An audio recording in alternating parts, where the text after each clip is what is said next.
നമ്മൾ എടുത്തുകൊണ്ടിരിക്കുന്ന വിഷയം മത്തായിയുടെ സുവിശേഷം 16:18 വാക്യമാണ്. ഞാൻ എൻ്റെ സഭയെ പണിയും. ദയവായി വായിച്ചാട്ടെ. ദൈവവചനമാകുന്നതുകൊണ്ട് വായിക്കുന്നതിന് അർത്ഥമുണ്ടല്ലോ. നീ പത്രോസ് ആകുന്നു, ഈ പാറമേൽ ഞാൻ എൻ്റെ സഭയെ പണിയും, പാതാള ഗോപുരങ്ങൾ അതിനെ ജയിക്കുകയില്ല എന്ന് ഞാൻ നിന്നോട് പറയുന്നു. ആത്മയുദ്ധത്തിന്റെ ഗൗരവമേറിയ പ്രഖ്യാപനം നമ്മുടെ കർത്താവായ യേശു ക്രിസ്തു പറയുന്നത് ഇവിടെയാണ്. ഞാൻ എൻ്റെ സഭയെ പണിയും. പാതാള ഗോപുരങ്ങൾ ഇല്ലാഞ്ഞിട്ടല്ല, അവയുണ്ടെന്ന് എനിക്കറിയാമെങ്കിലും എൻ്റെ സഭ യുദ്ധക്കളത്തിൽ ജയിക്കുന്നതാണ്. ഞാൻ എൻ്റെ സഭയെ പണിയും, പാതാള ഗോപുരങ്ങൾ അതിനെ ജയിക്കയില്ല. ഒരളവിൽ സഭയല്ല യുദ്ധം ചെയ്യുന്നത്, ഞാനാണ് യുദ്ധം ചെയ്യുന്നത്. എൻ്റെ സഭയ്ക്ക് വേണ്ടിയാണ്. പക്ഷേ നമ്മുടെ കർത്താവായ യേശുവിൻ്റെ പ്രത്യേകത, താൻ എന്നും യുദ്ധത്തിൽ നമ്മോട് കൂടെയുണ്ട്. ഒരുമിച്ചാണ് യുദ്ധം ചെയ്യുന്നത്. റോമാലേഖനം 8:36-37 വാക്യങ്ങൾ.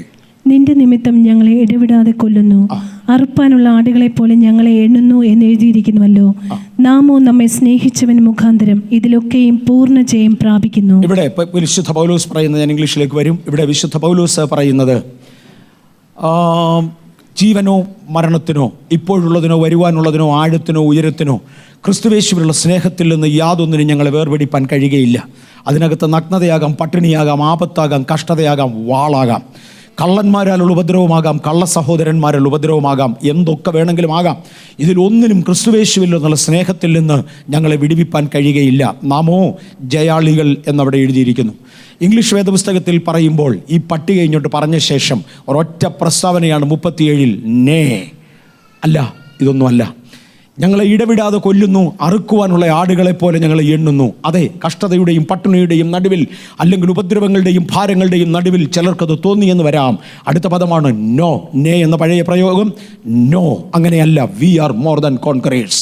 ഞങ്ങളെ ഇടവിടാതെ കൊല്ലുന്നു, ഞങ്ങളെ അപമാനിക്കുന്നു, ഞങ്ങളെ ഭാരപ്പെടുത്തുന്നു എന്നിത്യാദിയുള്ള പ്രസ്താവനകൾ ഒരു വശത്തൊന്ന് ഉയരുമ്പോൾ, ഒരാത്മീയൻ പരിശുദ്ധാത്മാവിനാൽ നിറഞ്ഞവൻ വിളിച്ചു പറയുകയാണ്, no, we are more than conquerors. അവയ്ക്ക് ജയിപ്പാൻ കഴിയുകയില്ല, ഞങ്ങൾ ജയാളികളെക്കാൾ വലിയവരാണ്. ഈ ജയാളികളെക്കാൾ വലിയവർ എന്ന ആശയം എവിടുന്ന് വന്നതാണ്? ഒരു കർത്താവിൻ്റെ ദാസൻ അതിനെക്കുറിച്ച് എഴുതിയിരിക്കുന്നത് ഇങ്ങനെയാണ്. മോർ ദാൻ കോൺകറേഴ്സ് എന്ന പേരിൽ ഒരു നല്ല പുസ്തകമുണ്ട്. ഞാൻ അദ്ദേഹത്തെ എഴുതിയ വാചകം ചിലതൊന്ന് ആവർത്തിക്കാൻ മാത്രം ആഗ്രഹിക്കുന്നു. അദ്ദേഹം പറഞ്ഞു, മോർ ദാൻ കോൺകറേഴ്സ് എന്ന ആശയം താൻ വിശദീകരിക്കുന്നത് ഇങ്ങനെയാണ്. ബോക്സിങ്ങിൽ പോരിടുന്ന ഒരു വ്യക്തി, ബോക്സിങ് നടത്തുന്ന ഒരു വ്യക്തി, അദ്ദേഹം പലരുടെ ഇടി കൊണ്ടു, അങ്ങും ഇഞ്ഞും അസ്ഥിയൊക്കെ ഓടിഞ്ഞു. പക്ഷേ ഒടുവിൽ അദ്ദേഹത്തിന് ചാമ്പ്യൻഷിപ്പ് കിട്ടി, അല്ലെങ്കിൽ അദ്ദേഹത്തിന് ടോപ്പ് മോസ്റ്റ് മെഡൽ കിട്ടി. അദ്ദേഹത്തിൻ്റെ അവിടെയും ഇവിടെയൊക്കെ ഇടി കൊണ്ട കാരണത്താൽ തക്ക സമയത്ത് മെഡൽ വാങ്ങിക്കാൻ വരാൻ പോലും വയ്യാതെ ആശുപത്രിയിലൊക്കെ ആയിരുന്നു. ഇതൊക്കെയായാലും സുഖമായി ഹോസ്പിറ്റലിൽ നിന്ന് വന്നു. ദേഹത്തൊക്കെ പാടുണ്ട്, ഇടി കൊണ്ടതിൻ്റെ പാടുകളൊക്കെ ഉണ്ട്.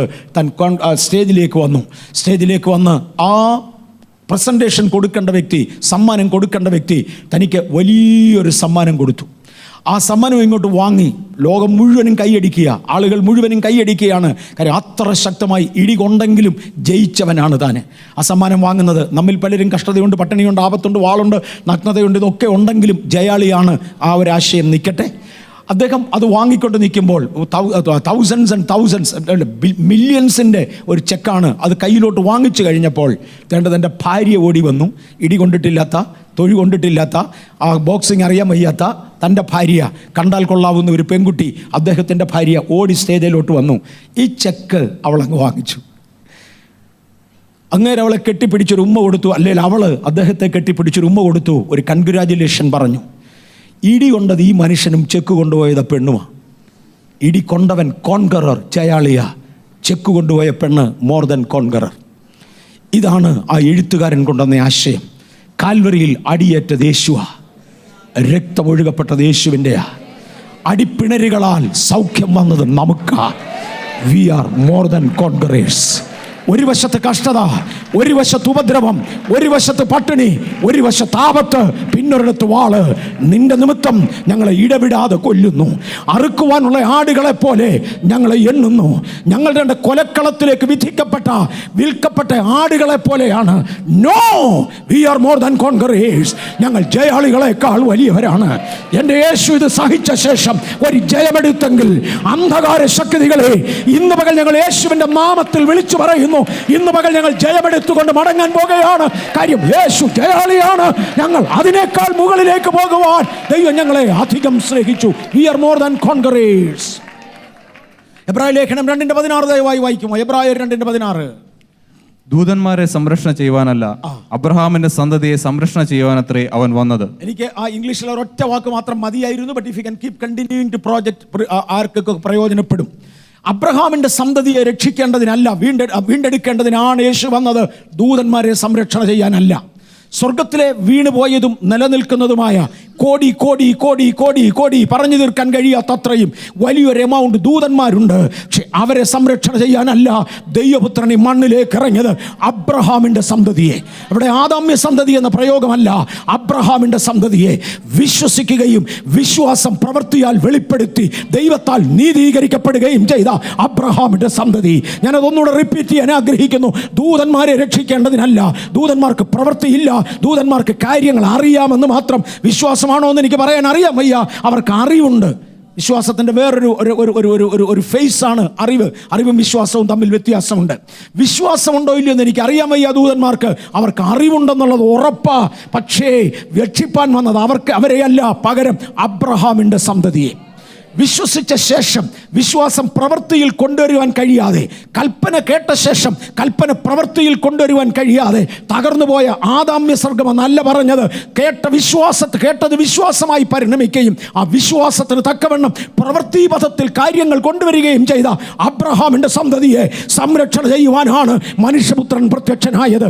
ഇന്ന് വിടുതലുകൾക്ക് കാരണം ജയാളിയേക്കാൾ ഉയരത്തിലേക്ക് എന്നെയും നിങ്ങളെയും ഉയർത്തുവാൻ കാര്യം നമുക്ക് വേണ്ടി ഇറങ്ങി വന്ന നസ്രയനാകുന്ന യേശു എന്തിനു വേണ്ടി ഇറങ്ങി? തൻ്റെ മിഷൻ എന്തായിരുന്നു? തൻ്റെ പർപ്പസ് എന്തായിരുന്നു? ആ പദമൊന്ന് ശ്രദ്ധിച്ചാട്ടെ. പരിശുദ്ധാത്മാവ് ഇടപെടുന്നു. തൻ്റെ പർപ്പസ് എന്തായിരുന്നു? തൻ്റെ മിഷൻ എന്തായിരുന്നു? അബ്രഹാമിൻ്റെ സന്തതിയെ രക്ഷിച്ചെടുക്കേണ്ടതിനാണ്. കുലക്കളത്തിൽ അടിക്കപ്പെട്ടത് എന്തിന്? അടിപ്പിണരുകളാൽ. ഇന്ന് പകൽ സൗഖ്യം തരേണ്ടതിന് സ്വർഗത്തിലെ ദൈവത്തിൻ്റെ പുത്രൻ ഇറങ്ങി വന്നു. അത് തൻ്റെ മിഷനായിരുന്നു. ഗുഡ് ഗോഡ്, തൻ്റെ മിഷനായിരുന്നത്. ആ മിഷന് വേണ്ടി യേശു ഇറങ്ങുന്നു. അപ്പോസ്തല പ്രവൃത്തികളുടെ പുസ്തകം 20:28. നിങ്ങളെ തന്നെയും താൻ സ്വന്തം രക്തത്താൽ സമ്പാദിച്ചിരിക്കുന്ന ദൈവത്തിന്റെ സഭയെ മതി. അത്ര ഒറ്റ വാക്യമേ ഞാൻ ഇന്ന് എടുക്കുന്നുള്ളൂ. തൻ്റെ സ്വന്തം രക്തത്താൽ സമ്പാദിച്ച ആട്ടിൻകൂട്ടം മുഴുവനെയും. ഇവിടെ എനിക്കൊരു ഭയങ്കര ഭാഗം എൻ്റെ ചിന്തയിൽ വരുന്നുണ്ട്. നമ്മുടെ കർത്താവായ യേശു ക്രിസ്തു ഒരിക്കൽ 100 ആടുള്ള ഒരുവൻ്റെ ഉപമ പറഞ്ഞു.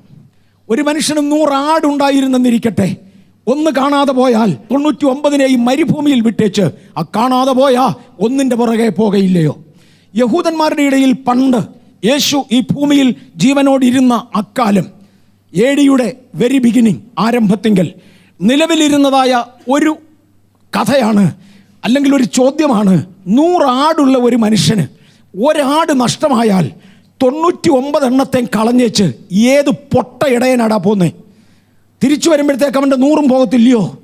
99 ആടിനാണോ വില? ഒരാടിനാണോ വില? ആ ഒരാടിന് വേണ്ടി ഏത് പൊട്ടനാടാ ഇറങ്ങിപ്പോകുന്നത്? ഇത് അവരുടെ ഇടയിൽ ഒരു ചോദ്യമായിരുന്നു. എന്നാൽ യേശു ഒരു മറുപടി പറഞ്ഞു. ഒരാടിനെ തപ്പി ഞാൻ പോവും. മറക്കരുത്, ഈ കഴിഞ്ഞ ദിവസം പരിശുദ്ധാത്മാവിൻ്റെ ഹൃദയത്തിൻ്റെ അന്തരംഗത്തിൽ നിന്ന് ഒരു സ്ഫോടക ശബ്ദമായി പുറത്തു കൊണ്ടുവന്നൊരു പദമുണ്ട്. ഈ 99 എണ്ണം നഷ്ടപ്പെടാതിരിക്കുവാൻ തൻ്റെ സഭയെ ഏൽപ്പിച്ചേച്ച് തമ്പുരാൻ മാറത്തുള്ളൂ. ഈ വാക്യം കൂടെ ഒന്ന് ചേർത്തോണം. തൻ്റെ സ്വന്തം രക്തത്താൽ തമ്പുരാൻ രക്ഷിച്ചെടുത്ത ആട്ടിൻകൂട്ടം മുഴുവനെയും മേയിക്കേണ്ടതിന് ദൈവം നിങ്ങളെ അധ്യക്ഷരാക്കി വെച്ച ഇടയന്മാരെ, ശുശ്രൂഷകന്മാരെ, എൽഡേഴ്സ്, ലീഡേഴ്സ്, മറക്കരുത്, നമ്മുടെ കയ്യിലൊരു ഉത്തരവാദിത്വമുണ്ട്. തമ്പുരാൻ അടുത്തതിനെ തേടി ഇറങ്ങുമ്പോൾ കയ്യിലുള്ള 99 നമ്മുടെ തന്നേച്ചാ പോയത് എന്ന് മറക്കരുത്.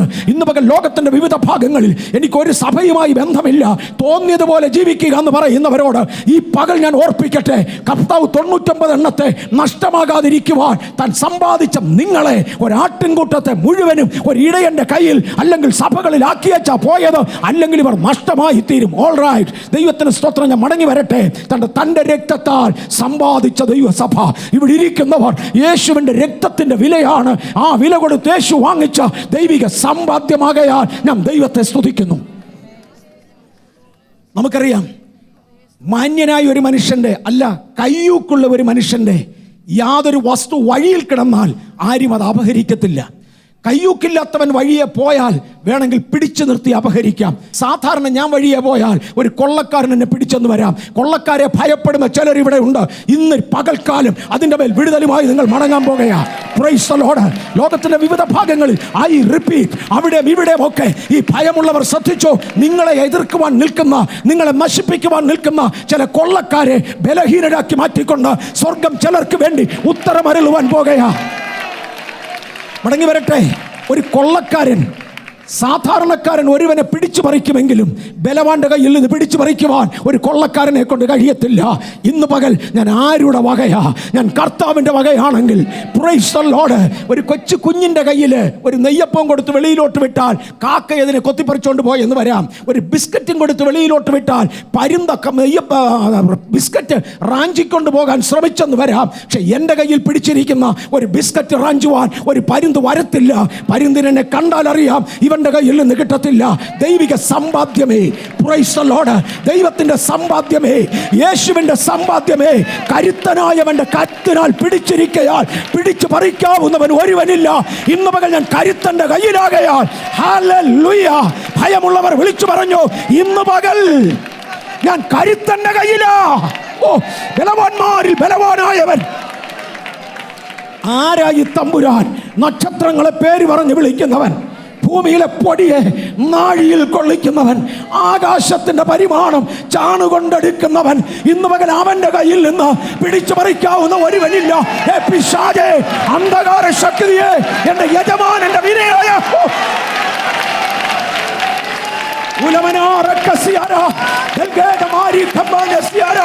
എന്റെ യേശുവിന്റെ കയ്യിൽ നിന്ന് പിടിച്ചു പറിക്കാവുന്ന ഒരു ശത്രു ഇല്ല. ലോകത്തിന്റെ തെക്കേയറ്റം മുതൽ വടക്കേയറ്റം വരെ, ഈസ്റ്റ് ആൻഡ് വെസ്റ്റ്, ഇന്ന് പകൽ ദൈവത്തിന്റെ കയ്യിലാകയാൽ, താങ്കൾ ദൈവത്തിന്റെ കയ്യിലാകയാൽ പിടിച്ചു പറിക്കുന്ന ഒരുവനില്ല. ദൈവത്തിന്റെ തൃക്കരങ്ങളിലാണ്. ഞാൻ ദൈവത്തിന്റെ സമ്പാദ്യമാണ്. റോമർ 5:9 രക്തത്താൽ നമ്മെ നീതീകരിച്ചു. എബ്രായർ 9:13-14 ആട്ടുകൊറ്റന്മാരുടെയും പശുക്കിടാക്കളുടെയും രക്തം കൊണ്ട് താൽക്കാലികമായി സംതൃപ്തി ചിലർക്ക് തോന്നിയെങ്കിൽ പ്രൈസ് ദി ലോർഡ്, മനസാക്ഷിയിൽ നമ്മെ ശുദ്ധീകരിച്ച യേശു. എത്ര വാക്യം വരെ എന്താ ഔട്ട് വരുമെന്ന് എനിക്കറിയത്തില്ല. ചിലര് മനസാക്ഷിയുടെ ശുദ്ധീകരണത്തിന് വേണ്ടി പച്ചവെള്ളമെടുത്ത് മുഖം കഴുകാറുണ്ട്. കർത്തൃമേശ നടത്തുന്നതിന് മുന്നമേ കൈ കഴുകിച്ച് കയറാറുണ്ട്. ആരാധനയ്ക്ക് വരുന്നതിന് മുമ്പേ കുളിച്ചേച്ച് വരാറുണ്ട്. നല്ല കാര്യം, ബാഹ്യശുദ്ധീകരണം നല്ലതാ. ഇതുകൊണ്ട് ആത്മാവിന് പ്രയോജനമില്ല. പക്ഷെ മനസാക്ഷിക്ക് എന്തോ ഒരു സംതൃപ്തിയുണ്ട്. മനസാക്ഷിക്ക് എന്തോ ഒരു സംതൃപ്തിയുണ്ട്. മനസാക്ഷിയുടെ സംതൃപ്തിക്ക് വേണ്ടി അനുഗ്രഹിച്ച് കിട്ടിയ വെള്ളമെടുത്ത് ശരീരത്ത് പുരട്ടുകയും അങ്ങുമിഞ്ഞും ശരീരത്ത് തൊടുകയും ചിലയിടങ്ങളിൽ ഉണങ്ങിയ ശേഷം നെറ്റിക്ക് സ്വന്തം കൈ തൊട്ടുവെക്കുകയും കുരിശ് വരയ്ക്കുകയും. എന്തിനാ? മനസാക്ഷിയുടെ ശുദ്ധീകരണം. മനസാക്ഷി നിഷ്കളങ്കമാകുവാൻ പലതും കാണിച്ചു കൂട്ടുമ്പോൾ ആട്ടുകൊറ്റന്മാരുടെയും പശുക്കിടാക്കളുടെയും രക്തം, പശുഭസ്മം, മലിനപ്പെട്ടവരുടെ മേൽ തളിക്കുന്ന ഏതോ ഒരു വർഗം, ഇതുകൊണ്ട് ഒന്നും മനസാക്ഷിക്ക് തൃപ്തി തരുവാൻ കഴിയത്തില്ല. അത് ആ അളവിലേക്ക് യേശുവിന്റെ രക്തം, ഹല്ലേലൂയ, നിങ്ങളുടെ മനസാക്ഷിയെ ഇന്ന് പകൽ ശുദ്ധീകരിക്കാൻ പോകുകയാ. ആരാധനയ്ക്ക് വേണ്ടി വന്ന ദൈവ പൈതലേ, ശുദ്ധ മനസാക്ഷിയിൽ വിടുതൽ പ്രതീക്ഷിക്കുന്ന ദൈവ പൈതലേ, ശുദ്ധ മനസാക്ഷിയിൽ ഇന്ന് നാം ദൈവത്തോടൊന്ന് അടുക്കാൻ പോകുകയാ. ഗ്ലോറി. ഈ രക്തത്തിന്റെ പ്രത്യേകത, ഹാബേലിന്റെ രക്തത്തെക്കാൾ ഗുണകരമായി സംസാരിക്കുന്ന രക്തം, എനിക്ക് വേണ്ടി വാദിക്കുന്ന രക്തം, എനിക്ക് വേണ്ടി പോരാടുന്ന രക്തം, എനിക്ക് വേണ്ടി ചൊരിയപ്പെട്ട രക്തം. രക്തത്തിന്റെ വിലകൾ, രക്തത്താൽ ശുദ്ധീകരിക്കപ്പെട്ടവർ, രക്തത്താൽ മനസാക്ഷി ശുദ്ധമാക്കപ്പെടുവാൻ ഇന്ന് പകൽ യേശുവിന്റെ രക്തം നിങ്ങൾക്ക് വേണ്ടി വാദിക്കുക. ഉള്ളിലിരുന്ന് പെറുപെറുക്കുന്ന ആ ദുഷ്ടശക്തിയോട് പറ, നീ തോറ്റുപോയി. യേശുവിന്റെ രക്തം, അവന്റെ പുത്രനാകുന്ന യേശുവിന്റെ രക്തം സകല പാപവും പോക്കി നമ്മെ ശുദ്ധീകരിച്ചു. എനിക്ക് പ്രതികൂലവും വിരോധവുമായ കൈയെഴുത്ത് സാത്താൻ പൊക്കിയെടുത്തോണ്ട് വരുമ്പോൾ ഞാൻ എപ്പോഴും പറയാറുള്ളതാ, ഇതിനകത്തിരിക്കുന്നവരെ, എന്നെ ശ്രദ്ധിക്കുന്നവരെ, മനസ്സിനകത്ത് കുത്തല്ലെന്നുകൊണ്ട് സാത്താൻ പഴയത് പൊക്കിക്കൊണ്ട് വരുമ്പോൾ ആണിപ്പഴുതുള്ള ആണിപ്പാടുള്ള ആ കൈകളിൽ നിന്ന് രക്തമൊഴുകുന്ന ആ കൈകൾ കൊണ്ട് എനിക്ക് പ്രതികൂലവും വിരോധവുമായ കൈയെഴുത്ത് യേശു മായ്ക്കയാ. നിങ്ങൾക്ക് പ്രതികൂലവും വിരോധവുമായ കൈയെഴുത്ത് ഇവിടെ ഉയർന്നു നിൽക്കുന്നെങ്കിൽ യേശു അത് മായ്ക്കയാ. ഇനി അതവിടെ ഇല്ല, അതവിടെ ഇല്ല, അതവിടെ ഇല്ല, അതവിടെ ഇല്ല. മനസാക്ഷിയെ ശുദ്ധീകരിച്ച രക്തം, വീണ്ടെടുത്ത രക്തം, ഹല്ലേലൂയ. രക്തത്താൽ വിലയ്ക്ക് വാങ്ങി സമ്പാദ്യമാക്കിയ രക്തം, നീതീകരിച്ച രക്തം മനസാക്ഷിയെ ശുദ്ധീകരിക്കുന്നു. 1 പത്രോസ് 1:18-19 യേശു ക്രിസ്തുവിന്റെ നിഷ്കളങ്ക രക്തത്താലാണ് നാം വീണ്ടെടുക്കപ്പെട്ടത്. നമ്മെ വീണ്ടെടുത്തതേ വെള്ളി, പൊന്ന് മുതലായത് കൊണ്ടൊന്നും അല്ല. അന്നത്തെ കാലത്തെ ഏറ്റവും വിലപിടിപ്പുള്ള നാണയങ്ങളായി പറയുന്നേ. ഇക്കാലത്തെ ഏറ്റവും വിലപിടിപ്പുള്ളത് എന്തെങ്കിലും കൊണ്ടല്ല വീണ്ടെടുത്തത്. വെള്ളി കൊണ്ട് നടക്കാത്തത്. വെള്ളി എന്ന് പറയുമ്പോഴേ ലോഹത്തെ അല്ല ഓർക്കേണ്ടത്, അതൊക്കെ നാണയങ്ങളാ. കാലത്തെ വിലപിടിപ്പുള്ള നാണയങ്ങളാ. വെള്ളി കൊണ്ടല്ല, പൊന്നുകൊണ്ടല്ല, ഹല്ലേലൂയ, കോടികൾ കൊണ്ടല്ല, കോടാനുകോടികൾ കൊണ്ടല്ല. എന്നെ വീണ്ടെടുത്തത് സ്വന്തം പുത്രന്റെ ചങ്കിലെ ചോര കൊണ്ടാ. നിങ്ങളെ വീണ്ടെടുത്തത് വെള്ളി, പൊന്ന് മുതലായി അഴിഞ്ഞു പോകുന്നത് കൊണ്ടല്ല. നിങ്ങളെ വീണ്ടെടുത്തത് അഴിഞ്ഞു പോകുന്നത് കൊണ്ടല്ല, യേശുവിന്റെ രക്തത്താലാകയാൽ. യേശുവിന്റെ രക്തത്താലാകയാൽ നാം തന്റെ ഉടമസ്ഥതയിൽപ്പെട്ടവരാണ്. അതാണ് സുവിശേഷം 26:28. ഇന്നത്തെ സാഹചര്യത്തിലെ വാക്യത്തിന് പ്രത്യേക ഒരു അർത്ഥമുണ്ട്. ഇത് അനേകർക്ക് വേണ്ടി പാപമോചനത്തിനായി ചൊരിയുന്ന പുതിയ നിയമത്തിലുള്ള എൻ്റെ രക്തം. ആ രക്തത്തിന്റെ ഓർമ്മയാണ് ഇന്ന് പകൽക്കാലം ഇവിടെ ഇരിക്കുന്നത്. ആ രക്തത്തിന്റെ ഓർമ്മയാണ് ഇന്ന് പകൽക്കാലം ഇവിടെ ഇരിക്കുന്നത്. എൻ്റെ കർത്താവായ യേശു, നമ്മുടെ കർത്താവായ യേശു കർത്താവിൻ്റെ തിരുമേശ ആചരിക്കുമ്പോൾ നമ്മുടെ മുമ്പിൽ ഈ രക്തത്തിൻ്റെ ആ പാനപാത്രം എടുത്തുകൊണ്ട് താൻ വിളിച്ചു പറഞ്ഞൊരു പദമാണ്, നിങ്ങൾക്ക് വേണ്ടി ചൊരിയുന്ന എൻ്റെ പുതിയ നിയമത്തിലെ എൻ്റെ രക്തമാണ്. ഇന്ന് നാം അതിൽ നിന്ന് പാനം ചെയ്തിരിക്കും. ഇന്ന് അതിലേക്ക് പോകുവാൻ കൃപ ലഭിച്ചവർക്കായി സ്തോത്രം. അതിലേക്ക് കയറുവാൻ കൃപ ലഭിക്കാത്തവർ ഇന്ന് ഞങ്ങളെ കേൾക്കുന്നെങ്കിൽ ദയവായി അറിഞ്ഞാലും നിങ്ങൾ അതിൽ പ്രാപ്തരാകണം, അതിന് യോഗ്യരായി മാറണം. നമുക്ക് എങ്ങനെയാ വിശ്വാസം വരേണ്ടത്? ഞാൻ പറഞ്ഞ യേശു വീണ്ടെടുത്തു. യേശു മരിച്ചത് ഭൂമിയിലുള്ള സകലർക്ക് വേണ്ടിയും കൂടെ. അതിൻ്റെ അർത്ഥം ഭൂമിയിലുള്ള സകലരും കൂടെ രക്ഷിക്കപ്പെട്ടെന്നല്ല. മറക്കരുത്, യേശു മരിച്ചത് തൻ്റെ മരണത്തിന് മുന്നമേ ജീവനോടിരുന്ന ആദാം മുതൽ യേശു വരെയുള്ള സകല വ്യക്തികൾക്ക് വേണ്ടിയും, അല്ല തൻ്റെ കൂടെ കാൽവരിയിൽ മരിച്ച കള്ളന്മാർ വരെയുള്ള സകലർക്ക് വേണ്ടിയും, ആദാം മുതൽ തൻ്റെ കൂടെ മരിച്ച ആ കള്ളന്മാർ വരെയും സകലർക്ക് വേണ്ടിയും, യേശുവിൻ്റെ മരണം മുതൽ ഇനി അന്ത്യത്തിൽ മരിക്കുവാനുള്ള, ജനിക്കുവാനും മരിക്കുവാനുമുള്ള സകലർക്ക് വേണ്ടിയും കൂടെ ചേർത്താണ് യേശു മരിച്ചത്. അങ്ങനെയാണെങ്കിൽ ആ ഒറ്റ മരണം കൊണ്ട് നരകം പൂട്ടിപ്പോയല്ലോ. ഇനി നരകത്തിൻ്റെ ആവശ്യമില്ലല്ലോ, മനുഷ്യനോട് പോകത്തില്ലല്ലോ. കൃപ എല്ലാവർക്കും വേണ്ടിയുള്ളതാ. അങ്ങനെയാണെങ്കിൽ ഇനി ആരോട് പോകത്തില്ലല്ലോ. നോ, ആ മരണത്തിൽ ഞാൻ വിശ്വസിക്കണം, വിശ്വാസത്താൽ ഞാൻ അത് ഏറ്റെടുക്കണം. നിർബന്ധമായി തമ്പുരാൻ ആരെയും മാനസാന്തരപ്പെടുത്തത്തില്ല, നിർബന്ധമായി തമ്പുരാൻ ആരെയും നശിപ്പിക്കത്തില്ല. അത് ഞാനാ തിരഞ്ഞെടുക്കുന്നത്. രക്ഷയ്ക്കുള്ള മാർഗം കർത്താവ് ഒരുക്കി, ശിക്ഷയ്ക്കുള്ള വഴി പിശാചൊരുക്കി. ഞാൻ നിങ്ങളും ഇതിൻ്റെ നടുവില. യേശു തൻ്റെ രക്തം ചൊരിഞ്ഞു, വിശ്വസിക്കുന്നത് എൻ്റെ കടമയാ. വിശ്വാസം കേൾവിയാൽ വരയണം. അതുകൊണ്ടാണ് ഞാൻ വിളിച്ചു പറയുന്നത്, ആ വിശ്വാസം കേൾവിയാൽ വരയണം. ഈ കേൾവി ദൈവത്തിൻ്റെ വചനത്തിൽ നിന്നാകണം. ഞാൻ പല വാക്യങ്ങളും പറഞ്ഞു വിട്ടെങ്കിലും സ്കിപ്പ് ചെയ്തെങ്കിലും ദൈവവചനം തന്നെയാ പറഞ്ഞതും. വായിപ്പിക്കുവാനുള്ള കാരണം, പ്രധാന കാരണം ഇത് ദൈവത്തിൻ്റെ വചനത്തിൽ നിന്നാണെന്ന് ഡബിൾ എൻഷുർ ചെയ്യാൻ, മേ ബി ട്രിപ്പിൾ എൻഷുർ ചെയ്യാനായിട്ടാണ്. അവരവരുടെ ബൈബിളും കൂടെ എടുത്തു നോക്കണം. യേശുവിൻ്റെ വചനത്താലാണ്, ദൈവവചനത്താലാണ് ഈ കേൾവി വരേണ്ടത്. പാരമ്പര്യങ്ങൾ കേട്ടതല്ല, അഭിപ്രായ സൂചനകൾ പ്രകടിപ്പിക്കപ്പെട്ടതല്ല, ഏതെങ്കിലും സുവിശേഷത്തിൻ്റെ ഒരു ഭാഗം ഊതി വീർപ്പിച്ച് കാണിച്ചതല്ല. സാക്ഷാൽ ദൈവത്തിൻ്റെ വചനത്തിൽ എന്തെഴുതിയിരിക്കുന്നു അതിനൊത്തവണ്ണം ഞാൻ നിങ്ങളും അറിയേണ്ടതിന് വചനത്താൽ, കേൾവിയാൽ വിശ്വാസം വരുന്നു. ഇന്ന് പകൽ വചനം ഞാൻ ആവർത്തിക്കട്ടെ, കേൾവിയിൽ, വചനത്താലുള്ള കേൾവിയാൽ വിശ്വാസം നമ്മിൽ ജനിക്കുന്നു. ആകയാൽ വിശ്വാസം കേൾവിയാലും, കേൾവി ദൈവത്തിൻ്റെ വചനത്താലും വരുന്നു. ഞാൻ ദൈവവചനത്തിൽ നിന്ന് ആവർത്തിക്കുകയാണ്. ദൈവം നമ്മെ സ്വന്തമാക്കി മാറ്റി നമ്മെ രക്ഷിച്ചു. ഇത് നാം വിശ്വസിച്ചു. എബ്രായലേഖനം 11:1 വായിക്കണ്ട. വിശ്വാസം കാണാത്ത കാര്യങ്ങളുടെ ഉറപ്പാ. ഞാൻ ഇതുവരെ കണ്ടിട്ടില്ലാത്ത ചിലതിൻ്റെ ഉറപ്പ വിശ്വാസം. ജീവിതത്തിൽ ഒരിക്കലും കണ്ടിട്ടില്ലാത്ത ഒരു പെൺകുട്ടി വിവാഹം കഴിഞ്ഞ ശേഷം തൻ്റെ ഭർത്താവിനോടൊപ്പം പാർക്കുവാൻ എങ്ങനെ പോകും? ഒരു വിശ്വാസമാണ്. Praise the Lord. എൻ്റെ കൂടെ പാർക്കുവാൻ എൻ്റെ ഭാര്യ ഇറങ്ങി വന്നത് എന്നെയുള്ള വിശ്വാസം കൊണ്ടാണ്. അന്ന് വരെ കണ്ടിട്ടില്ലാത്ത ഒരു പെൺകുട്ടിയോടുകൂടെ ജീവിതം നയിക്കുവാൻ ഒരു പുരുഷൻ തീരുമാനിക്കുന്നത് എന്തുകൊണ്ട്? വിശ്വാസത്താൽ. ഇന്ന് പകൽ യേശുവിനോടുകൂടെ ജീവിക്കുവാൻ ഞാനും നിങ്ങളും ഏൽപ്പിക്കപ്പെട്ടത് വചനത്തിൽ നിന്ന് ലഭ്യമായ വിശ്വാസത്താൽ.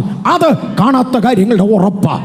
ഇതുവരെ കാണാത്ത ചില കാര്യങ്ങൾ, വിശ്വാസത്താലുള്ള രോഗശാന്തി, വിശ്വാസത്താലുള്ള വിടുതൽ, വിശ്വാസത്താലുള്ള വിമോചനം, ആത്മീകം, ഭൗതികം, ശാരീരികം, മാനസികം, ഗുഡ് ഗോഡ്, സാമ്പത്തികം, ധനപരമായത്, സോഷ്യലായത്, അനേക മണ്ഡലങ്ങളിൽ, സകല മണ്ഡലങ്ങളിലും വിടുതൽ കൽപ്പിക്കുന്ന യേശുവിൻ്റെ രക്തം ഇന്ന് പകൽ നമുക്ക് വേണ്ടി ഉള്ളതിനാൽ തൻ്റെ നിധികളെ ഇന്ന് പകൽ ദൈവം ചിലതൂടെ ചെയ്യുകയാ. ശുശ്രൂഷ മണ്ഡലങ്ങളിൽ ഇറങ്ങുവാൻ കഴിയാതെ മടിച്ചു നിൽക്കുന്ന ചിലത് ഇറങ്ങിയിട്ട് വീര്യമില്ല എന്ന് കണ്ട് തിരിഞ്ഞു നോക്കുന്ന ചിലത് ഇന്ന് പകൽ ശ്രദ്ധിക്കൂ. താങ്കളെ ശക്തീകരിക്കുവാൻ ഈ വിശ്വാസം മതിയായതാണ്. കാണാത്ത കാര്യത്തിന്റെ ഉറപ്പാ വിശ്വാസം.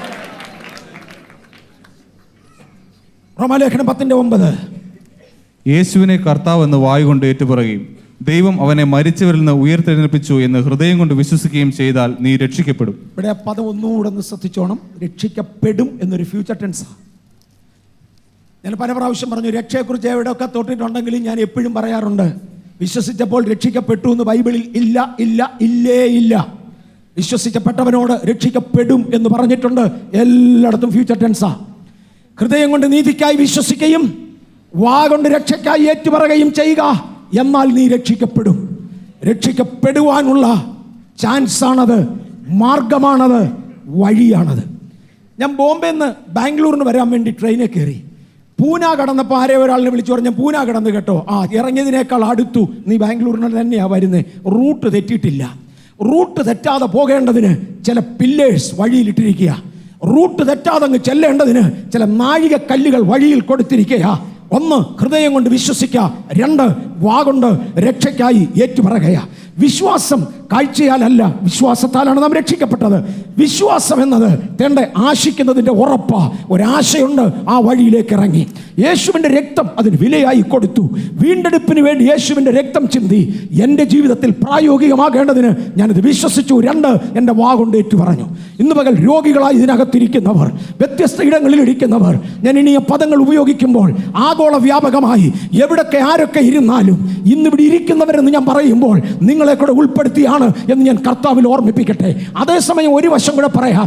ഇവിടെ വ്യാപരിക്കുന്ന ദൈവസാന്നിധ്യം മുഴുവനും റേഡിയേറ്റ് ചെയ്യിക്കുവാൻ ഒരു ടെലിവിഷനും കഴിയത്തില്ല, ഒരു കമ്പ്യൂട്ടറിനും കഴിയത്തില്ല.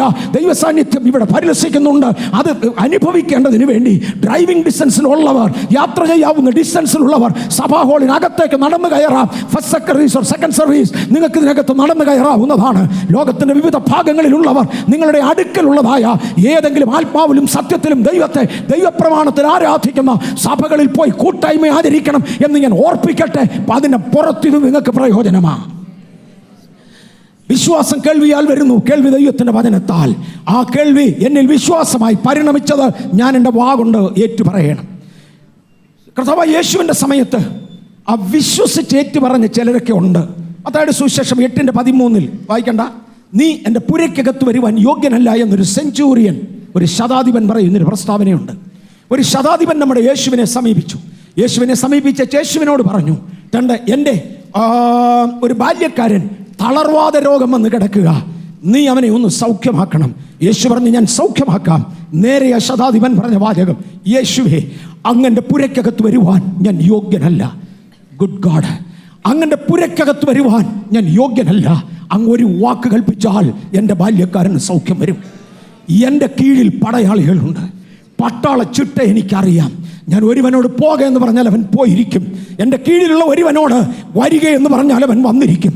മാത്രമല്ല ഞാനും അധികാരത്തിന് കീഴടങ്ങിയ മനുഷ്യനാ. എൻ്റെ മുകളിൽ വലിയ ഓഫീസേഴ്സ് ഉണ്ട്. എന്നോട് അവരിൽ ഒരുവൻ പോക എന്ന് പറഞ്ഞാൽ ഞാൻ പോയേ മതിയാകൂ. യേശുവേ, അങ്ങയുടെ വാക്കിൻ്റെ മുമ്പിൽ ചലിക്കുന്ന ദൂതന്മാരുണ്ട്, അങ്ങയുടെ വാക്കിൻ്റെ മുമ്പിൽ പ്രവർത്തിക്കുന്ന ശക്തികളുണ്ട്. അങ്ങൊരു വാക്ക് കൽപ്പിച്ചാൽ എൻ്റെ ബാല്യക്കാരന് സൗഖ്യമാകും. അവൻ വിശ്വസിച്ചത് അവൻ യേശുവിനോട് ഏറ്റു പറഞ്ഞു. ഇന്ന് പകൽ വിശ്വാസം ചോദ്യം ചെയ്യപ്പെടുമ്പോൾ 4-5 പ്രാവശ്യമാകുമ്പോൾ ഞാൻ പൊളിഞ്ഞെന്നാ തോന്നുന്നത്, ഞാൻ തകർന്നെന്നാ തോന്നുന്നത്. Stop it. ഇന്ന് പകൽ പറ, അങ്ങാരാണെന്ന് എനിക്കറിയാം. ചരാചരങ്ങളെ നിയമിക്കുന്നവൻ, ഹല്ലേലൂയ, നിത്യനായ ദൈവം അങ്ങാരാന്ന് എനിക്കറിയാം. ഓ ഗോഡ്, മനുഷ്യനെ സൃഷ്ടിച്ചവന്, അവന്റെ ഉള്ളിൽ ശ്വാസം കൊടുത്തവന് അങ്ങാരാന്ന് എനിക്കറിയാം.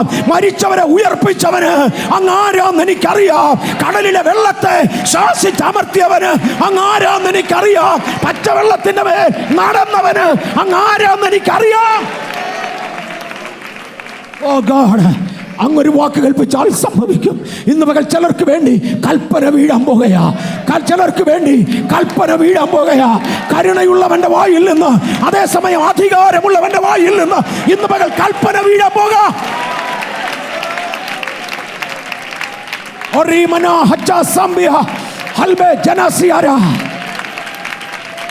നെഞ്ചിന്റെ ഇടത്ത് ഭാഗത്തായി മുൻപിലും അതുപോലെ പുറകിലും കൂടെ കൂടെ വേദന അനുഭവപ്പെടുന്ന ഹാർട്ട് രോഗിയെ ഇന്ന് പകൽ സൗഖ്യത്തിന് വേണ്ടി ഒരു കൽപ്പന പുറപ്പെടുകയാ.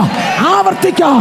നെഞ്ചിന്റെ ലെഫ്റ്റ് സൈഡ് മധ്യഭാഗത്ത് മാറി മുൻപിലും പിൻപിലും ഒരുപോലെ വേദനയുള്ള ഹാർട്ട് രോഗിയെ ഈ പകൽ ശക്തി പുറപ്പെടുകയാ, ശബ്ദം പുറപ്പെടുകയാ.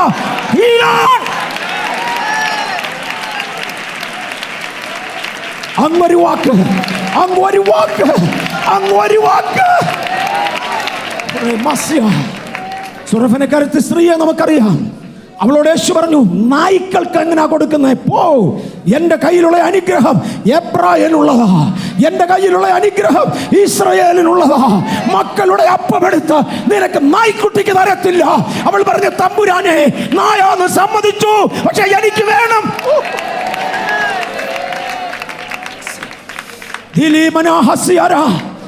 നീ രോഗശാന്തിക്ക് യോഗ്യനല്ല, നീ ദൈവിക വിടുതലിന് യോഗ്യനല്ല. തള്ളപ്പെട്ടവനെന്ന് വിധിക്കപ്പെട്ട ചിലതിനോട് ഇന്ന് പകൽ പരിശുദ്ധാത്മാവ് ഇടപെടുകയാണ്. മക്കളുടെ അപ്പമാ നായ്ക്കുട്ടിയും തിന്നും. ഇത്ര വലിയ വിശ്വാസം.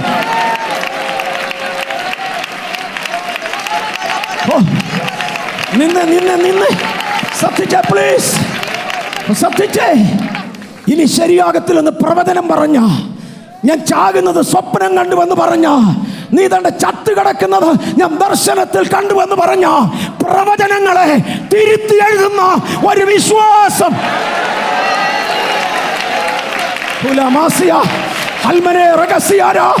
നന്നാവുകയെന്ന് പറഞ്ഞ, ഗുണം പിടിക്കുകയെന്ന് പറഞ്ഞ പ്രവചനങ്ങളെ തിരുത്തുന്ന വിശ്വാസം.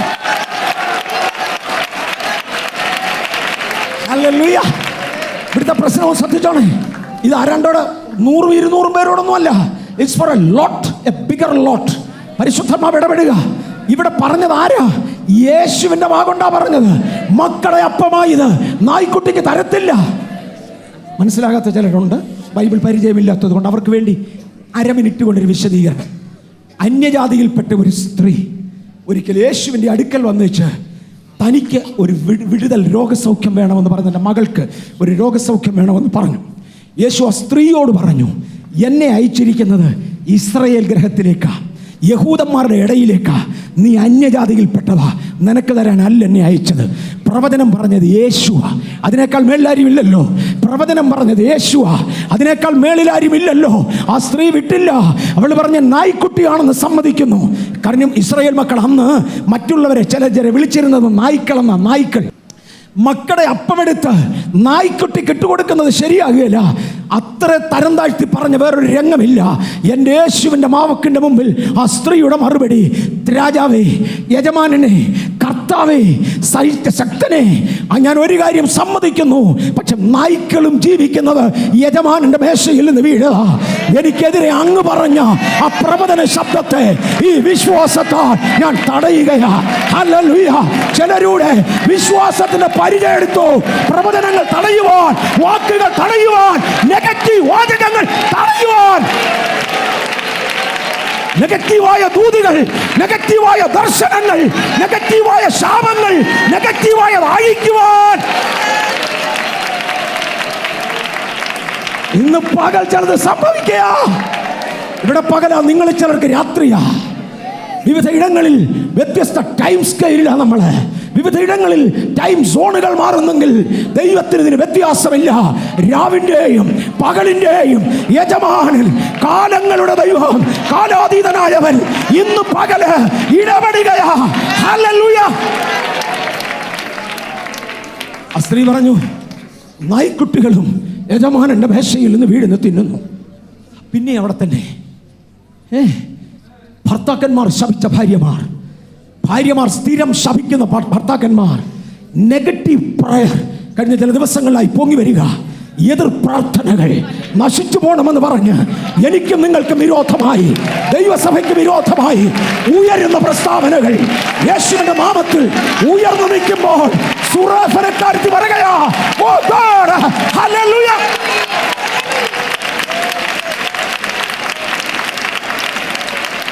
കർത്താവേ, നായ്ക്കുട്ടികളും തിന്നുന്നത് ആ മേശയിൽ നിന്ന് ഇന്ന് പകൽ പറയുകയാ, യേശുവിന്റെ നാമത്തിൽ ഉയർന്നു നിൽക്കുന്ന ശാപവാക്കുകൾ, മാന്ത്രിക ശക്തികൾ, പുകയുയരുന്നത്, ഭസ്മം പകരുന്നത്, ഞാൻ തുറക്കുക. വെള്ളസാരി തലേക്കുടയിട്ട് മൂടിക്കൊണ്ട് നശിക്കട്ടെ എന്ന് പറഞ്ഞ് തിരുനാമം ചൊല്ലി ജപിക്കുന്ന അന്യ പ്രാർത്ഥനകൾ I say break. I say break. Hallelujah. യേശുവിന്റെ വാക്കിനെ തിരുത്തി കുറിച്ച സുറഫനക്കാരത്തി വിശ്വാസത്തിന്റെ വിശ്വാസത്തിന്റെ പരിച, വിശ്വാസത്തിന്റെ പരിച. ശത്രുവേ, നിന്റെ തീയമ്പുകളെ ഈ പരിചയാൽ ഞങ്ങൾ ജയിക്കുന്നു.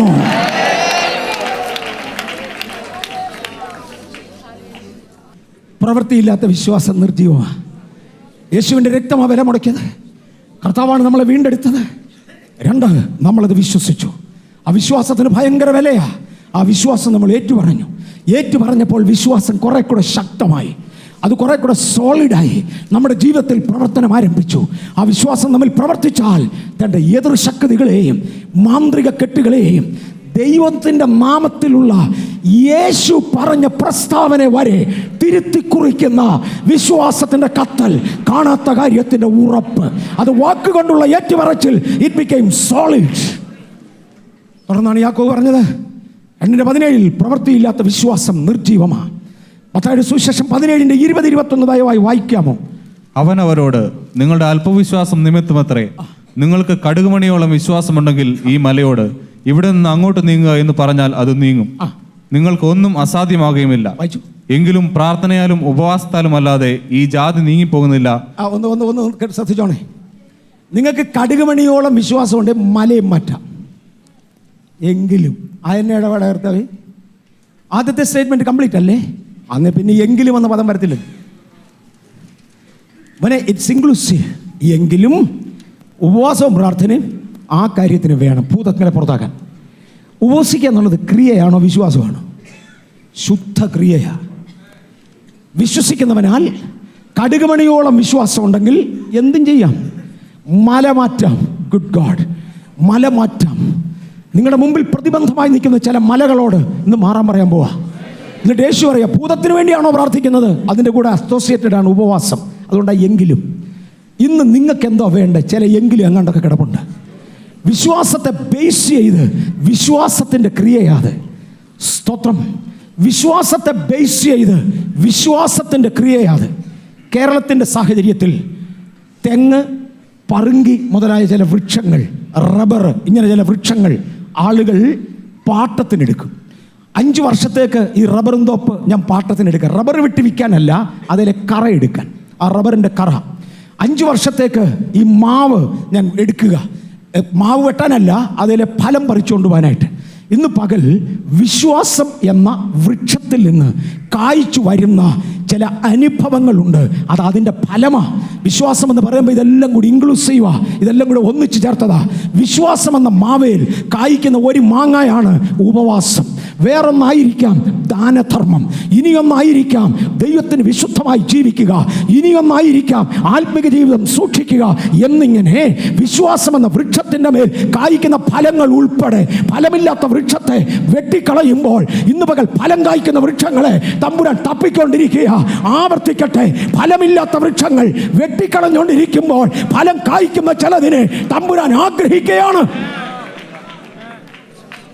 ദൈവം അനുകൂലമെങ്കിൽ പ്രതികൂലം ആര്? റോമർലേഖനം 8:31 മുതൽ 34 വരെയുള്ള വാക്യങ്ങളിൽ ദൈവം അനുകൂലമാ. ദൈവം അനുകൂലം എന്ന് പറഞ്ഞാൽ എന്തൊക്കെയാ? സ്വന്തം പുത്രനെ ആദരിയാതെ നമുക്ക് വേണ്ടി തന്ന പിതാവ് എനിക്ക് അനുകൂലമാ. യേശുവോ എനിക്ക് വേണ്ടി പക്ഷപാതം ചെയ്തുകൊണ്ടിരിക്കുക. ആത്മാവോ എന്നെ സകല സത്യത്തിലും നടത്തിക്കൊണ്ടിരിക്കുക. പിതാവും പുത്രനും പരിശുദ്ധാത്മാവും ഇന്ന് പകൽ എനിക്ക് അനുകൂലമാ, നമുക്ക് അനുകൂലമാ. എങ്കിൽ പ്രതികൂലമാര്? ശാപശക്തിയോ, പിരാക്കിന്റെ വാചകമോ, സോളിഷ് പ്രാർത്ഥനയോ? യേശുവിന്റെ നാമത്തിൽ അത് ക്ലിയർ ചെയ്യ്, അത് ക്ലിയർ ചെയ്യ്. ഈ ജനം സ്വതന്ത്രമാകട്ടെ, ഈ ജനം സ്വതന്ത്രമാകട്ടെ. എതിരായി നിൽക്കുന്ന വാക്കുകൾ, ശബ്ദങ്ങൾ, ശക്തികൾ, നേർച്ചകൾ, കാഴ്ചകൾ, ആരാധനകൾ, പൂജകൾ break out. Oh God, hallelujah, I say break.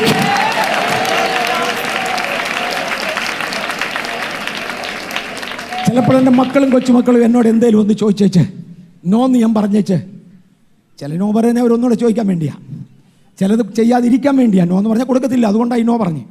എന്നിട്ട് കൊടുക്കത്തില്ല എന്നുള്ള ആശയത്തിന് നോ പറയുന്നിടത്ത് അപ്പോൾ ജാന്ന് പിള്ളേർ വിളിക്കും. ഞാൻ തിരിച്ചു പറയാറുണ്ട്, മോനെ, no has got only one meaning, that is no, no other meaning. And I said no, it's no.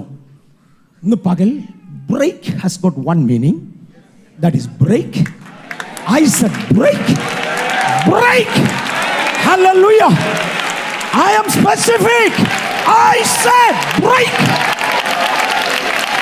എതിർ പ്രാർത്ഥനകളെ നീ ഞങ്ങളുടെ കാൽക്കീഴ, എതിർ ശക്തികളെ നീ ഞങ്ങളുടെ കാൽക്കീഴ.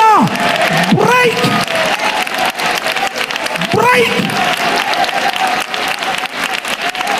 Hallelujah. ക്രിയകൾ, ഈ ദൈവ സാന്നിധ്യത്തിൽ നമ്മുടെ ക്രിയകൾ നിർത്തുക. ഉൽപ്പത്തി പുസ്തകത്തിൽ അബ്രഹാം ദൈവത്തിനൊരു യാഗം കഴിച്ചു. സ്വന്തം മോനെ യാഗം കഴിക്കാൻ പോകയാ. ദൈവം അദ്ദേഹത്തോട് പറഞ്ഞു, താൻ അനുസരിച്ചു, പ്രവൃത്തിയാൽ നീതീകരിക്കപ്പെട്ടു.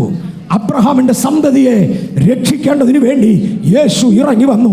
Praise the Lord. He said, ഞാനത് ചെയ്യാൻ പോകയാ. 2 യോശുവയുടെ പുസ്തകത്തിൽ യോശുവയെ കുറിച്ച് 14:12 പറയുന്നൊരു വാക്കുണ്ട്, ഇപ്പോഴാ മല എനിക്ക് തരിക, ഇപ്പോഴാ മല എനിക്ക് തരിക, ആ മല എനിക്ക് തരിക. എനിക്ക് വയസ്സ് 80ആയി.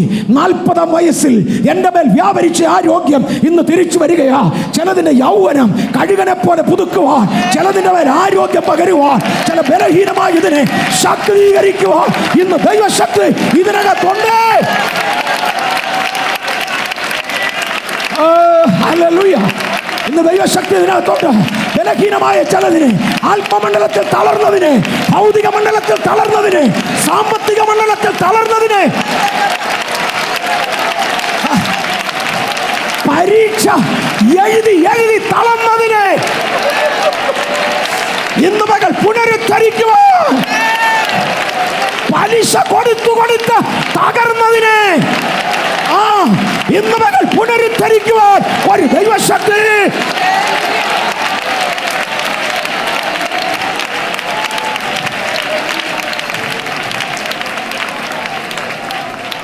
എബ്രായർ 11-ാമത്തെ അധ്യായം മുഴുവനും ഒരുപാട് വിശ്വാസവീരന്മാരുടെ ചരിത്രം പറഞ്ഞു. ഞാൻ ഈ വാക്യം എന്നൊക്കെ വായിച്ചിട്ടുണ്ടെങ്കിലും തീരാൻ നേരത്തെ വായിച്ചിട്ടുള്ളൂ. 32 മുതൽ 32 എബ്രായർ 11 32 33 ഒരു 5-6 പേരുടെ കാര്യം പറഞ്ഞു. വിശ്വാസത്താൽ അവർ രാജ്യങ്ങളെ അടക്കി, സ്ത്രീകൾക്ക് തങ്ങളുടെ മരിച്ചവരെ ഉയർത്തെഴുന്നേറ്റതിനാൽ തിരിച്ചു കിട്ടി എന്നൊക്കെയാണ് എഴുതി വച്ചിരിക്കുന്നല്ലേ. സ്ത്രീകൾക്ക് തങ്ങളുടെ മരിച്ചവരെ ഉയർത്തെഴുന്നേൽപ്പിച്ചതിനാൽ തിരിച്ചു കിട്ടി. സിംഹങ്ങളുടെ വായ അടച്ചു, തീയുടെ ബലം കെടുത്തി, രാജ്യങ്ങൾ പിടിച്ചെടുത്തു, വാളിൻ്റെ വായ്ത്തലയ്ക്ക് വെട്ടി. ഇത്രയൊക്കെ അങ്ങോട്ട് പറഞ്ഞേച്ച് പൗലോസ് പറഞ്ഞൊരു വാചകമുണ്ട്, വിശദീകരിക്കാൻ സമയം പോരാന്ന്. എനിക്ക് ഇന്ന് അങ്ങനെ വിശദീകരിക്കാൻ ഒരിക്കലും ഇതിന് സമയം കിട്ടാറുമില്ല. പുസ്തകത്തിൽ എഴുതി വെച്ചല്ലേ എവിടെ തീരാനാ. പക്ഷേ അതിനുശേഷം അദ്ദേഹം പറയുന്നൊരു വാചകം 40-ാമത്തെ വാക്യത്തിൽ, ഇവരെല്ലാവരും ഒന്ന് വായിക്കാമോ? 11:40 എബ്രായർ 11:40 കഴിഞ്ഞു, വാക്യം തീർന്നു. അവർ നമ്മെ കൂടാതെ രക്ഷാപൂർത്തി പ്രാപിക്കാതിരിക്കേണ്ടതിന് ദൈവം നമുക്ക് വേണ്ടി ഏറ്റവും നല്ലതൊന്ന് മുൻകരുതിയിരുന്നു. അവർ ആരാ? പഴയ നിയമ ഭക്തന്മാർ മൊത്തം. എന്നെ കൂടാതെ, നമ്മെ കൂടാതെ, നിങ്ങളെ കൂടാതെ രക്ഷാപൂർത്തി പ്രാപിക്കാതിരിക്കേണ്ടതിന് നമുക്ക് വേണ്ടി ഏറ്റവും നല്ലത് മുൻകരുതി. കണ്ണുകൾ അടയ്ക്കാം. ഇന്ന് പകൽ ചില പ്രത്യേക വിഷയങ്ങളുടെ പ്രാർത്ഥനയ്ക്ക് വേണ്ടി എടുക്കുവാൻ ഞാൻ ഇവിടെ വന്നിരുന്ന ശേഷം പരിശുദ്ധാത്മാവ് ഇടപെട്ടതാ. ഏറ്റവും പ്രധാനമായും അപകടങ്ങൾ, മാരക രോഗങ്ങൾ, ബലാത്കാര ശക്തികൾ, രക്തച്ചൊരിച്ചിലിന് വേണ്ടി കാത്തു നിൽക്കുന്ന രക്തപ്രതികാരകന്മാരുടെ കയ്യിൽ നിന്നുള്ള വിടുതൽ, ചില ഇടങ്ങളിലെ കലഹങ്ങൾ, ചില ഇടങ്ങളിലെ പിടിച്ചുപറി എന്നിവയ്ക്ക് മീതെ ഇന്ന് പകൽ ചിലതിനെ പ്രൊട്ടക്ട് ചെയ്യുവാൻ, ചിലതിനെ കാവൽ കാക്കുവാൻ, ചില ജോലിയുടെ സെക്യൂരിറ്റി തരുവാൻ തമ്പുരാൻ തീരുമാനിച്ചിരിക്കുക. ഇന്ന് പകൽ അതിന്റെ വിടുതലുണ്ട്. ഇന്ന് പകൽ അതിന്റെ വിടുതലുണ്ട്. രോഗങ്ങള്, ശാപങ്ങള്, സാമ്പത്തിക മണ്ഡലം, കോടതികള്, വസ്തുക്കളുടെ അപഹാരങ്ങൾ, വസ്തു അന്യാധീനമാകുന്നത്, പിൻഗമിച്ച് പോരാടുന്ന ശക്തികള്, ഇവയും ശുശ്രൂഷാവേദിയിൽ അലട്ടിക്കൊണ്ടിരിക്കുന്ന ശക്തികളും യേശുവിൻ നാമത്തിൽ കീഴടങ്ങുവാൻ ഇവിടെ ഞങ്ങൾ കൽപ്പിക്കുക. രോഗികൾ സൗഖ്യമാകാം. ദൈവിക വിടുതലുകള് ഇന്ന് മുതൽ വ്യാപരിക്കട്ടെ. ഒന്ന് ശ്രദ്ധിച്ചേ, നടുവിൻ്റെ വേദനയല്ല, നടുവിന് താഴെയായി തൊടയുടെ മേളിലത്തെ അറ്റത്ത് ആ ജോയിന്റിന് എന്തോ കാര്യമായ തകരാറ്, നടക്കാൻ പറ്റാതെ വണ്ണം പിടിച്ചു നിർത്തുന്ന പോലെ ഒരു ശക്തി. മോസ്റ്റ് പ്രോബബ്ലി ലെഫ്റ്റ് സൈഡിലാ. ഇന്ന് പകൽ പരിശുദ്ധാത്മാവ് കാണിക്കുന്നു, ഭൂമിയിൽ എവിടെയാണെങ്കിലും ഇന്ന് പകൽ ആ വ്യക്തിയോട് ദൈവാത്മാവ് ഇടപെടുകയാ. ഒരു ശക്തിയുടെ പകർച്ച പകരപ്പെടുകയാ. ഹല്ലേലൂയ. യേശുവിൻ നാമത്തിൽ ഇന്ന് ശക്തി വിടുതലാകെ, സൗഖ്യമാകെ. ഈ വിഷയങ്ങൾക്കൊരു മറുപടി ഞങ്ങൾ എടുക്കുന്നു. അത് യേശുവിന്റെ നാമത്തിൽ തന്നെ. ഈ ആഴ്ച നമ്മെ ജയത്തിന്റെ ഉത്സവത്തോടെ തമ്പുരാൻ നടത്താൻ പോകുക. ചേർന്ന് നമുക്ക് ദൈവത്തെ ഒന്നുകൂടെ സ്തുതിക്കാം. ഹല്ലേലൂയ. ബാംഗ്ലൂരിലുള്ള ബഥേൽ അസംബ്ലീസ് ഓഫ് ഗോഡ് സഭയുടെ ആരാധനയിൽ നിന്നും എടുക്കുന്ന സന്ദേശങ്ങളുടെ ഭാഗങ്ങളാണ് ഈ DVD-കളിൽ നിങ്ങൾ ശ്രദ്ധിക്കുന്നത്. 22 അംഗങ്ങളിൽ നിന്ന് ഇന്ന് 10,000-ത്തിലധികമായി സഭയെ വളർത്തുവാൻ ഒരൊറ്റ ഭാഷയിലുണ്ടായിരുന്ന ആരാധനയിൽ നിന്ന് 7 വ്യത്യസ്ത ഭാഷകളായി ഉയർത്തുവാൻ, ദാരിദ്ര്യത്തിൻ്റെ വക്കിൽ കിടന്നിരുന്ന ജനങ്ങളെ സമൃദ്ധിയിലേക്ക് ദൈവം നടത്തുന്നത് കാണുവാൻ, ആത്മീകമായി, ഭൗതികമായി, സാമൂഹികമായി ദൈവം ജനത്തെ കൈപിടിച്ചുയർത്തുന്നത് കാണുവാൻ കഴിഞ്ഞ കാലങ്ങളിൽ സാധിച്ചു. ഒന്നുമില്ലായ്മയിൽ നിന്ന് ഉളവാക്കുന്ന ദൈവത്തെയും ഇല്ലായ്മയിൽ നിന്ന് കെട്ടുപണി ചെയ്ത് ഉയർത്തുന്ന നിത്യനായ പിതാവിനെയും, ഇല്ലാത്തതിനെ ഉള്ളതുപോലെ വിളിച്ചു വരുത്തുന്നവനായ നിത്യപിതാവിനെയും മറ്റുള്ളവർക്ക് പരിചയപ്പെടുത്തുവാൻ ദൈവം തരുന്ന ഈ അവസരങ്ങൾക്കായി ദൈവത്തെ സ്തുതിക്കുന്നു. ആരാധനകളിൽ ലഭിക്കുന്ന ഒന്ന് ദൈവിക സംസർഗവും സ്നേഹിതവർഗം, സഹോദരവർഗം തമ്മിലുള്ള കൂട്ടായ്മയുമാണ്. ഇലക്ട്രോണിക് മീഡിയകളിലൂടെ ഇത്തരം കാണുന്ന ഓഡിയോ വീഡിയോ പ്രസൻറ്റേഷനുകളിലൂടെ നിങ്ങളുടെ മുമ്പിൽ എത്തിക്കുവാൻ കഴിയാത്ത ഒന്ന് സഭയ്ക്കുള്ളിലുണ്ട്. അത് അദൃശ്യനായ ദൈവത്തിൻ്റെ മഹത്വമേറിയ സാന്നിധ്യമാണ്. കേവലം DVD-കളിൽ കാണുന്ന സന്ദേശങ്ങൾ കൊണ്ട് മാത്രം തൃപ്തിപ്പെടാതെ ശക്തിയേറിയ ആരാധനകളിലേക്ക് പോയി അതിനകത്ത് സംബന്ധിക്കുവാൻ എൻ്റെ ശ്രോതാക്കളെ ഞാൻ വീണ്ടും പ്രേരിപ്പിക്കട്ടെ. അതൊരാവശ്യമാണ്. ചിലർ ചെയ്യുന്നത് പോലെ നിങ്ങളുടെ സഭായോഗങ്ങളെ അഗണ്യമായി കരുതരുത്. സഭായോഗങ്ങൾ വിലപ്പെട്ടതാണ്. പക്ഷേ ആത്മനിറവും ദൈവ നിവേശിതവുമായ ആരാധനകൾ ദുർലഭമായി ഈ കാലത്ത് ലഭ്യമായ ഇടങ്ങളിലേക്ക് ഓടിക്കയറുവാൻ ഉപദേശത്തിൻ്റെ വിശുദ്ധിയും വേർപാടും വിട്ടുകളയാതെ വണ്ണം സൂക്ഷിക്കുവാൻ സ്വർഗത്തിലെ ദൈവം നമുക്ക് കൃപ തരട്ടെ എന്ന് ഞാൻ ആശംസിക്കുന്നു. ബാംഗ്ലൂരിൻ്റെ ചുറ്റുവട്ടങ്ങളിൽ പാർക്കുന്നവർ ഈ സന്ദേശം ശ്രദ്ധിക്കുന്നെങ്കിൽ, ഒരുപക്ഷെ നിങ്ങളുടെ പ്രിയമുള്ളവർ ബാംഗ്ലൂരിൻ്റെ ചുറ്റുവട്ടങ്ങളിൽ താമസിക്കുന്നവരോട് ഇതിനെക്കുറിച്ച് പറയുവാൻ നിങ്ങൾ ആഗ്രഹിക്കുന്നെങ്കിൽ, ബാംഗ്ലൂരിലുള്ള ബഥേൽ അസംബ്ലീസ് ഓഫ് ഗോഡ് സഭയിലേക്ക് ആരാധനകൾക്കായി വരുന്നതിൽ സന്തോഷമുണ്ട് എന്ന് കർത്താവിൽ പറഞ്ഞുകൊണ്ട് ഉപസംഹരിക്കട്ടെ. ദൈവമായ കർത്താവ് നമ്മെ അനുഗ്രഹിക്കട്ടെ.